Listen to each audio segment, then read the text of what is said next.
Chapter 11. I was looking forward to a good sleep. I was full of food. I was inside a house and my back was against the door so that nothing could get me by surprise. I was going to have a real sound sleep for a change, instead of napping with one eye open like I had to when I slept outside. The little boy was humming while he made a new house out of food trays. The humming bugged me, but not too much. I could push it into the background, and that was fine. I was starting to drift off into a lovely sleep when the soldier started yakking again. "What are you doing?" Simcha asked. "Shut up," said Aaron, which made me like him a little bit more. "Why are you pointing that telescope up in the air? You looking for terrorists in the sky?" "I'm looking at a Turkestan Shrike," Aaron said. "At least I think it is. I've never seen one before, and I don't have my book with me." "What are you talking about?" "My bird identification book. I'm a birder." "A birder?" "Israel is a major intercontinental migratory route for birds," Aaron said. 500 million birds come through here twice a year, over 500 different species. "Who cares?" Simcha said. Blast! It flew away.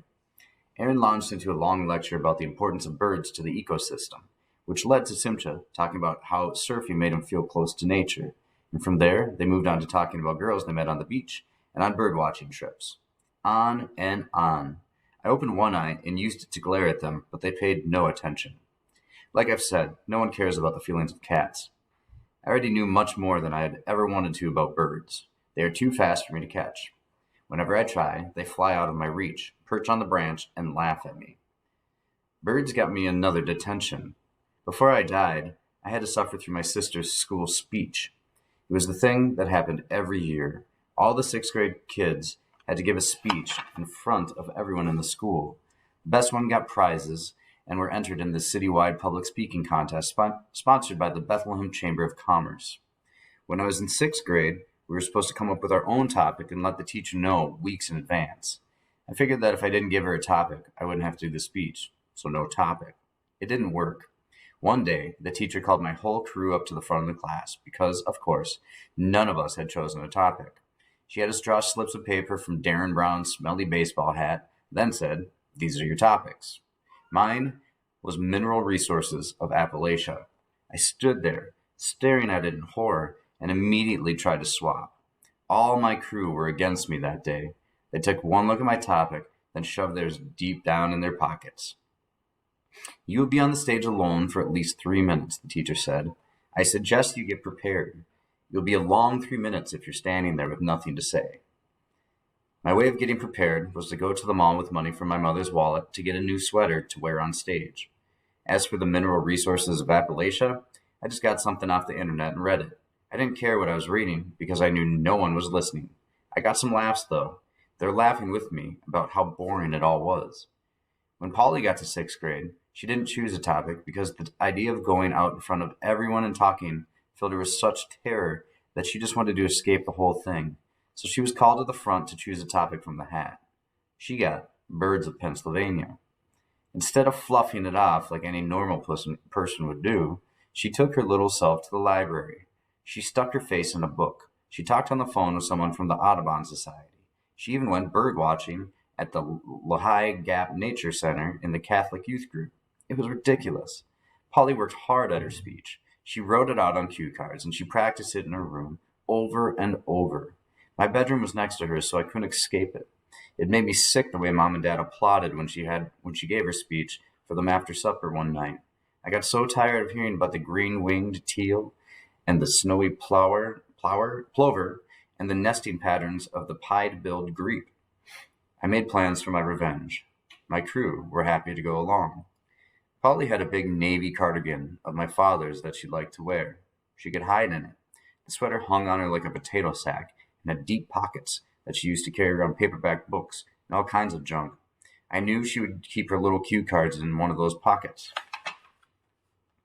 My crew and I went up to her when she filed into the auditorium with her class. We surrounded her before she could take her seat. "Polly, good luck today," I said, giving my sister a hug. She stood straight and stiff while I hugged her. She could tell it was phony, and I didn't care. While I hugged her, I stole her cue cards out of the cardigan pocket. It was easy. I handed them off to one of my crew. We all wished her good luck then. Smiling sweetly, we went back to our seats. Polly sat down a few rows in front of us and off to one side. I can see the moment when she realized that her cue cards were gone. A fraction of a second later, she realized that I had taken them. She popped up out of her chair, turned around, and looked right at me. She even looks like a carp, I said to one of my crew, and we all made fish faces at her. She sank back into her seat. When her turn came, I almost felt sorry for her. She looked so little, all alone in the middle of that big stage. She stood at the microphone and didn't say a word. "Go, fish face," my crew called out, just as we had planned. The sound hit Polly like a fist. I saw her body actually buckle. Kids started to laugh. And I truly, honestly felt bad for a moment. I realized I had gone too far. I even thought of apologizing to her later. But then, instead of running off the stage and putting an end to it, she unfolded herself, took a deep breath, and started babbling about the birds. The sun has not yet risen, and the birds are already awake. Their calls fill the air before the noise of the traffic takes over. She spoke loudly, clearly, and with such expression that I was drawn into her stupid little speech, even though I had heard it 5,000 times before. She didn't need her cue cards. She knew her whole speech by heart. When she finished, she got huge applause. Not from me. I might have, but then she looked at me again, and this look was just rude, defiant and rude. It was a look that said, "Screw you." Of course she was one of the winners. She went on to win at the ward level. She got beaten at finals, but not by much. It got worse. A local furniture store liked her voice and hired her to record some radio commercials for them, and they paid her. My detention came right after the speech day assembly. Miss Zero rattled off the names of my whole gang. We all had to put our names on the board. Well, mine was already there. We stayed after school to write out our punishment poems. At first it was fun because we were all there together, but I had 4 times more work to do than they did, and no one would wait with me while I did it. They were supposed to be my friends, and they just left me.